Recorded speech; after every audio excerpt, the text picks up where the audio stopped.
Mi área de investigación en la que me muevo no tiene que ver tanto con la literatura como con la historia de la cartografía y la evolución de la cartografía y la topografía.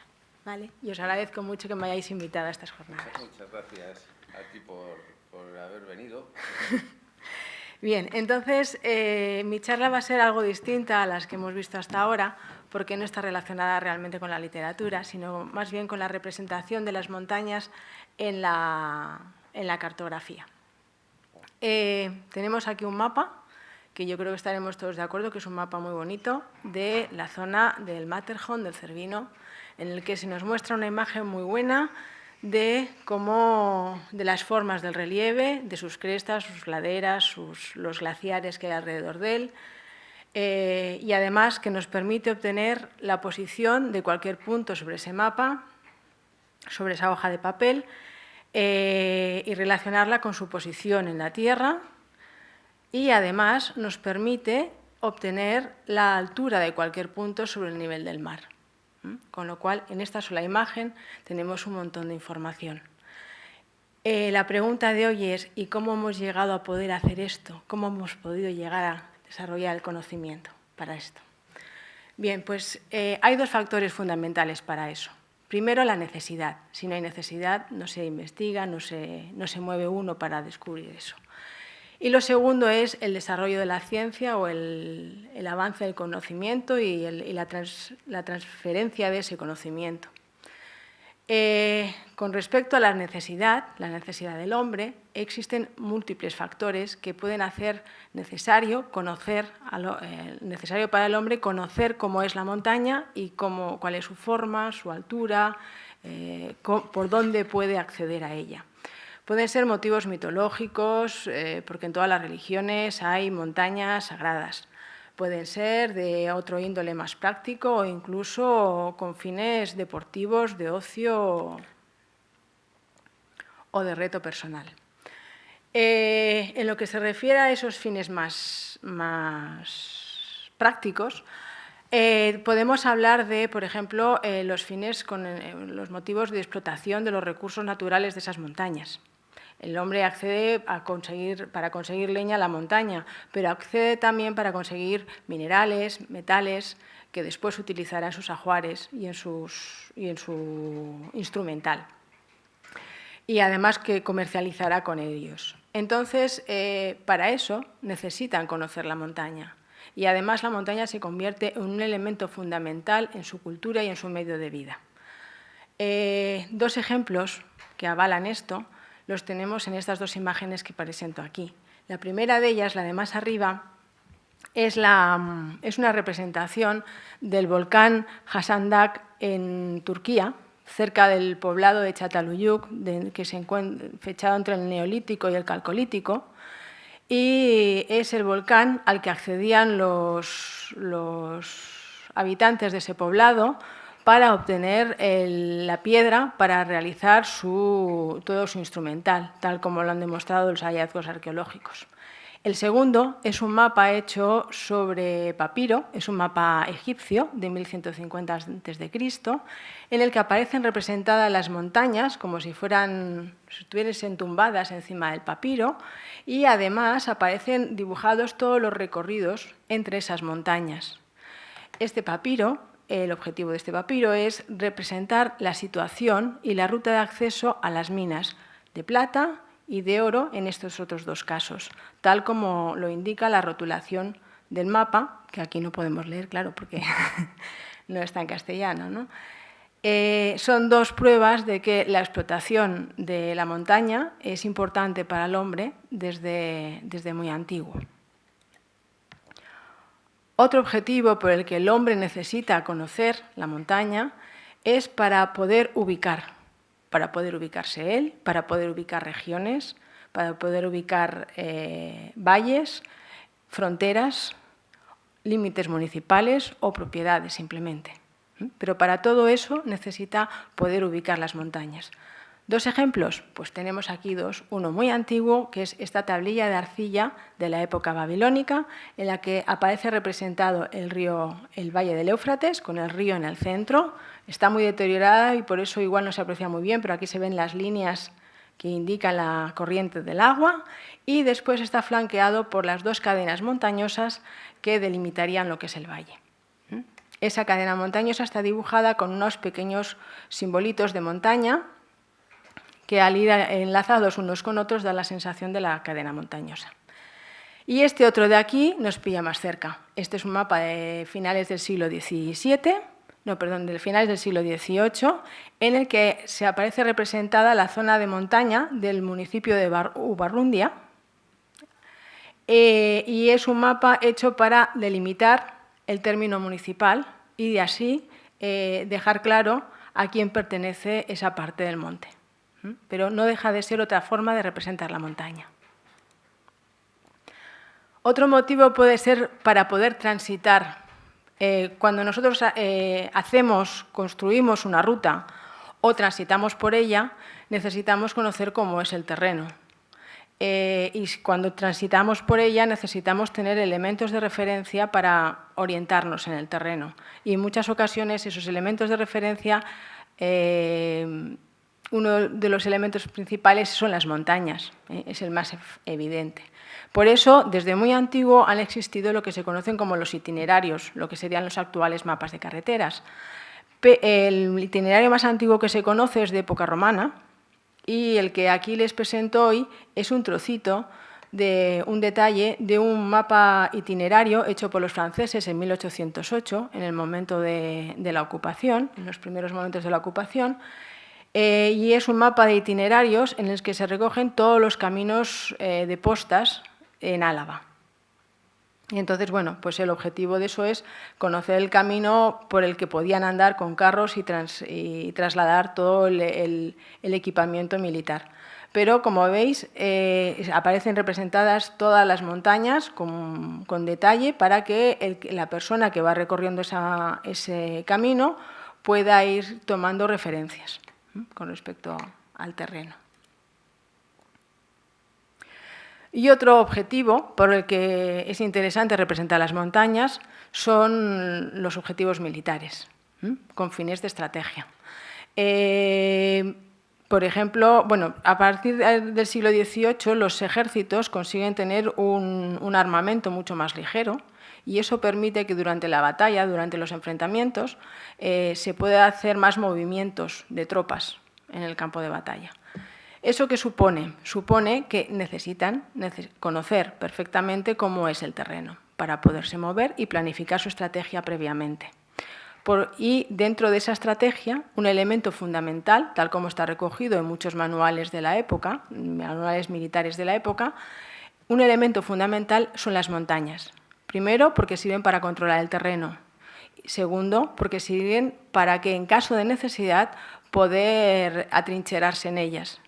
Y tercero, para poder conocer aquellos sitios donde se puede esconder el enemigo y organizar organizar alguna, ¿cómo se dice? ¿Alguna? Emboscada, eso. Gracias, se me había ido la palabra. Bien, lo que tenemos aquí es un mapa de la zona de Álava, aquí está Vitoria, de la zona de la llanada, los terrenos donde se desarrolló la batalla de Vitoria. Y aparecen representadas, como pueden ver perfectamente, las montañas para poderlos ubicar. Bien, eso en cuanto a las necesidades. Después está en cómo se ha desarrollado la ciencia, cómo hemos podido llegar a medir y representar eso en un mapa, en una hoja del mapa. Para medir necesitamos medir dos aspectos para poderlo representar realmente. Uno es el horizontal y lo otro es la vertical del terreno. Para medir la horizontal hay dos formas que se han utilizado desde época muy antigua. Cuando se trata de escalas pequeñas, eso quiere decir para los cartógrafos 1/200.000, 1/500.000, cualquier mapa de un atlas sería una escala pequeña, que por tanto tiene menos detalle, se han utilizado tradicionalmente las coordenadas geográficas, aunque en la actualidad se utilizan otro tipo de coordenadas, ¿no? Como las UTM, se han utilizado tradicionalmente las coordenadas geográficas. En los mapas griegos fue donde empezaron a utilizarse este tipo de coordenadas, que como todo el mundo sabe son una longitud y una latitud. La latitud se midió perfectamente desde época antigua, porque tomando como referencia la polar o cualquier otro astro, el Sol, por ejemplo, se podía medir con la ayuda de obtener la posición de un punto con la ayuda de un astrolabio, un sextante, un octante o una ballestina, que es lo que he traído yo aquí en esta imagen, porque quizás es lo más curiosa. Y la longitud ofreció muchos más problemas, porque la longitud se mide, se intentaron diferentes métodos, pero al final el único método que resultó viable fue el medir la diferencia horaria. Con la diferencia horaria vamos sacando la longitud. ¿Cuál es el problema? Tener un reloj que funcione bien durante todo el tiempo en cualquier sitio. Entonces, ni los relojes de arena ni los de metal funcionaban bien porque los materiales con los que estaban construidos y con los que se lubricaban los engranajes, pues les afectaba mucho la temperatura y la humedad. Y entonces en unas ocasiones corrían más de lo que debían y en otras iban más lentos de lo que debían, con lo cual no medían bien. Y hasta 1759 no se construyó el primer cronómetro que facilitó el poder hacer con precisión la medida de esa longitud. Por tanto, hasta entonces no hemos tenido mapas que en horizontal, en escalas pequeñas, tuvieran una suficiente calidad. En escalas grandes, que serían mapas de más detalle, como el que hemos visto antes del Matterhorn, el sistema que se utilizaba eran medidas de ángulos y distancias. Y para eso, tradicionalmente, hasta finales del siglo XIX, aunque ya habían otros instrumentos de topografía, hasta finales del siglo XIX prácticamente lo único que se utilizaba era una brújula y una cadena de agrimensor, que es el antecedente de la cinta métrica actual. Es una cadena metálica con unos eslabones de una medida concreta y entonces pues se extendía igual como una cinta métrica ahora, ¿vale? Y midiendo ángulos y distancias se situaban los puntos. A esto siguieron la construcción de instrumentos que podían medir ángulos en horizontal y en vertical. Este visor puede girar en vertical y además puede rotar. Aquí tenemos una brújula, que son los taquímetros o los teodolitos, a los que mucho después se le añadió lo que se le conoce como distanciómetro, que servían además para medir distancias, a lo que después le ha seguido las estaciones totales que utilizamos ahora o los GPS que utiliza cualquier montañero para subir al monte. Y de esa manera hemos llegado a poder medir esa horizontal. Ahora, ¿cómo medimos la vertical? Bueno, pues la primera forma en que el primer sistema que se utilizó fue sencillamente el medir, el deducir la diferencia de altura. Eso fue el primer concepto de vertical que se utilizó. Y para eso se utilizaron dos métodos. En escalas pequeñas se podía se podía deducir esa diferencia de altura a partir de las diferencias en la presión atmosférica, de la parte de abajo de la montaña a la parte de arriba. Pero para eso había que esperar a que se construyesen los barómetros. El primer barómetro que se inventó fue el de mercurio, que como era muy delicado su transporte, en la mayoría de las ocasiones cuando llegaban arriba ya no quedaba barómetro. Y entonces después se inventó el aneroide, que es otro tipo de barómetro mucho más resistente a esas travesías. Eso para escalas pequeñas, porque pasa lo mismo que con las coordenadas geográficas. Bueno, son mapas que requieren menos precisión y la verdad es que la diferencia de presión, como le afecta mucho también la climatología, pues no es un dato muy preciso. En escalas más grandes, lo que se utiliza son un instrumento que se conoce como nivel.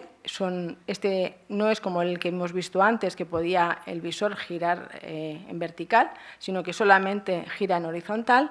Y bueno, el sistema es algo muy sencillo. Ponemos el nivel, vemos las dos miras. En estas miras están graduadas, como si fueran dos reglas. Y si medimos esto y restamos los dos, tenemos la diferencia de esto. Si esto lo repetimos varias veces y sumamos los resultados, llegamos a saber la altura de una montaña. Claro, esto es para trabajos de mucha más precisión que lo que es el barómetro.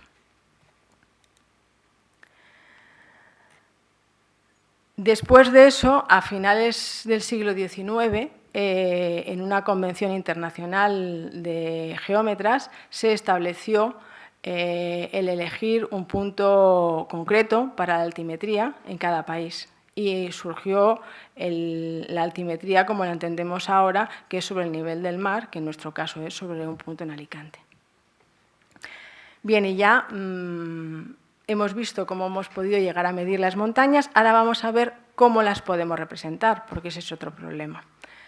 Y a lo largo de la historia se han utilizado 5 sistemas distintos para poder representar las montañas. El más antiguo, ya lo hemos visto antes, es a base de dibujar unas pequeñas montañitas tumbadas encima de la hoja del mapa. Esta de aquí es una imagen sacada de un portulano y es un dibujo pues, más rústico. Este de aquí es de un mapa de finales del siglo XVII, del Valle de Aosta, y dibuja también las montañas con mucho más detalle, una imagen mucho más elaborada. Pero, en definitiva, los dos indican lo mismo. ¿Dónde hay una montaña? No ofrece ninguna otra información. Con este se puede jugar, bueno, y con este también, juntando muchos símbolos, se puede mostrar una cadena montañosa.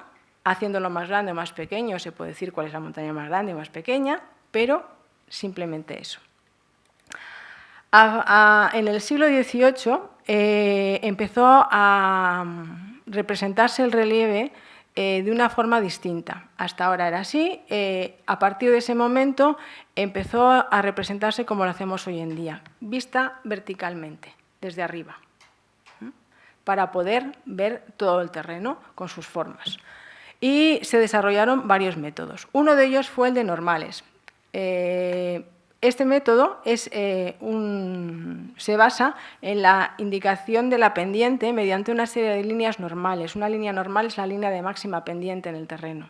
Entonces, bueno, pues son líneas que van indicando la dirección de la pendiente, que jugando con el grosor de la línea y la longitud de la línea, se llega a dibujar lo que es la forma del terreno.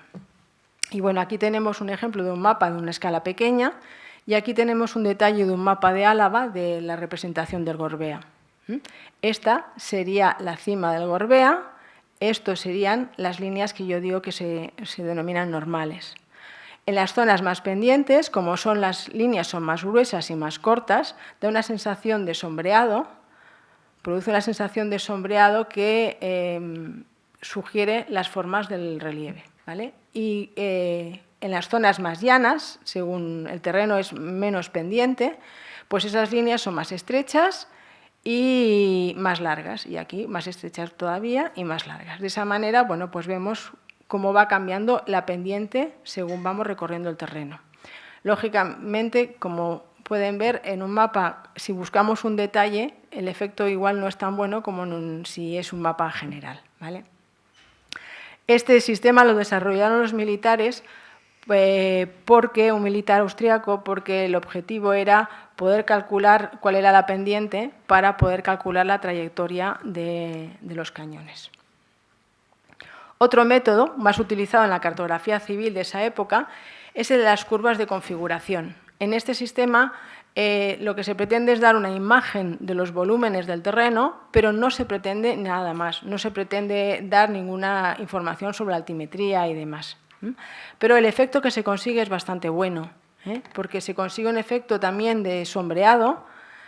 Son unas líneas que van como si fuesen las líneas de las curvas de nivel actuales, que van perpendiculares al terreno y que, bueno, pues se juntan más cuando son zonas muy pendientes o, por ejemplo, en los valles, o quedan más separadas en las laderas. Aquí tenemos otro ejemplo de cómo es el Gorbea en un mapa de este tipo, realizado con este sistema de representación, con las curvas. Pasa lo mismo en el anterior, en el de escala más pequeña, en el de la Concha, se veía mucho mejor el relieve. En este, sin embargo, si intentamos acercarnos, pues se desdibuja un poco. Otra forma que se utilizó fue también el sombreado, para la técnica del claroscuro típico de la pintura, para poderlo representar, y lo mismo en mapas de escalas más pequeñas, pues el efecto realmente es bonito, porque no podemos decir otra cosa, no tiene ningún otro valor técnico. Y con todo eso llegamos al último, que es el que estamos utilizando en la actualidad, que es el de las curvas de nivel. El sistema de las curvas de nivel lo ideó también un militar, un marino, y fue con el fin de representar el fondo marino. Pero después se utilizó en superficie. Aquí tenemos el primer mapa que hizo este militar con curvas de nivel, pero submarinas. Pero gracias a su aplicación en superficie hemos podido llegar a hacer mapas como el que veíamos al principio. Mapas con sus curvas de nivel, que además combinadas con otros símbolos convencionales que indican zonas rocosas, como este de aquí, pues nos permite obtener una buena imagen del terreno, además de otra mucha información, a partir de la cual podemos realizar otro tipo de documentos que pueden ser también interesantes, como los perfiles del terreno, por si alguien quiere subir, poder conocer antes el terreno en lugar de esperar a que nos sorprendan, e incluso ayudándose de las técnicas informáticas que hay en la actualidad, de los sistemas de información geográfico, generar modelos tridimensionales del terreno. Pero para todo esto hacía falta previamente el mapa con curvas de nivel. Y bueno, ya para acabar, pues ver un poquito la evolución de la representación de una zona concreta. Este es el glaciar de Gurs Blancs en el Pirineo, en la zona francesa. Aquí está el port de Benasque, para que se hagan la idea. Y bueno, pues este es un primer mapa con curvas de nivel de 1930 aproximadamente. Este es otro mapa. La diferencia entre el anterior y este es que aquí las técnicas de impresión ya les permite jugar con el color más que con el mapa anterior, y entonces las curvas de nivel van cambiando de color según el tipo de suelo, de forma que cuando transcurren por encima del glaciar de hielo aparece en azul, cuando aparece sobre tierra en marrón y cuando aparece sobre piedra en negro. Y bueno, se combina también con el dibujo de piedra, y combinado también con el sombreado acaba dando una imagen. Y hasta que llegamos al mapa actual, que no tiene más precisión que el que acabamos de ver antes, pero que gracias al avance de la imprenta podemos llegar a imprimir mapas pues estéticamente mucho más bonitos, como es el que tenemos aquí, ¿vale? Pues muchas gracias por todo, por su atención.